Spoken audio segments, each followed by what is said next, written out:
Itu ria kiehanire kunikite itura ria Kagoshi wardini ya Wasege gicigo-ini kia Ubuge gia Subukia kaunti-ini ya Naikuru thutha wa ikari gukora mundurume wa miaka 25 oragitwo na njira ya unyamu na mwiri wake ugateo hakuhi na kienderio kia njohi cia ibango.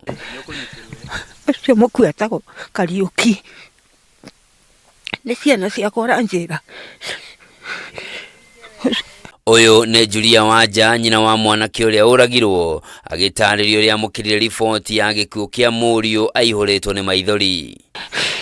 Thutha mutheri ndacoka kuigua tanga mwana akwa thinjitwo tamburi no gikinyirwo tendo ndire na mundeithia ndire na gutire mundu wakwa wiri-ini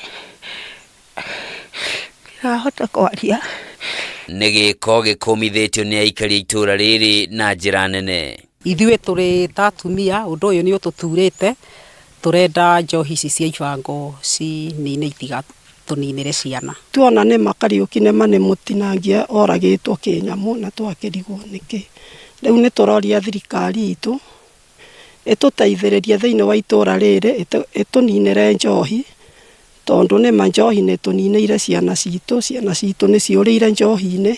Agikira ndeto ĩno Mukonde mũrũgamĩrĩri wa wodi ya Wasege nĩ orĩtie mũndũ o wothe ũngĩkorwo na riboti ĩgiĩ gĩko gĩkĩ ahũre riboti ceceni-inĩ ya borithi nĩguo gũteithĩrĩria ũthuthuria wa gũkũrana arĩa matabanirie ngero ĩno. Na nĩ tũrahoya ũhoro ũcio ũkinyĩrwo na ihenya nĩgetha tũmenye kia ngero ĩyo nĩ arĩkũ. No tũhoe angĩkorwo hena mũndũ ũngĩmenya riboti ya gĩkuo kĩa mũthuri ũcio kana mwanake ũcio no ekinyie atwĩre. Rĩu aikari nĩ morĩtie thirikari ĩkĩrĩre kũhĩtana na ũnyui wa njohi cia ibango na ndawa cia kũrebia ũrĩa marauga nĩ wongererekete na gĩkĩro kĩnene mwena ũcio gũkũ magĩũkĩrĩra maabitha a borithi nĩ gwĩkuruhania na biacara ĩyo handũ ha kũhĩtana nayo. Matirĩ na mũtwe mwega ona ũngĩmona rĩu thirikari no ĩrorire anake ciana tondu itihikania anake arĩa me gũkũ kũngĩthiĩ gũtaro ti atano mena atumia matihikanĩtie wĩra no kũnyua nĩ maragĩciria ũhoro wa rũciũ. Kuna maaskari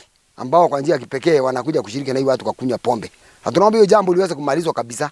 Nchi yetu iweze kuangalia mambo kama afisa anaingia kwa pombe na anakuwa mkunywaji wa pombe, ashughuliwe hatua, sio kuweko pale, kwa sababu anapoweko pale sisi tunakimbia tukidhania anatusaidia ndio anakuwa shida.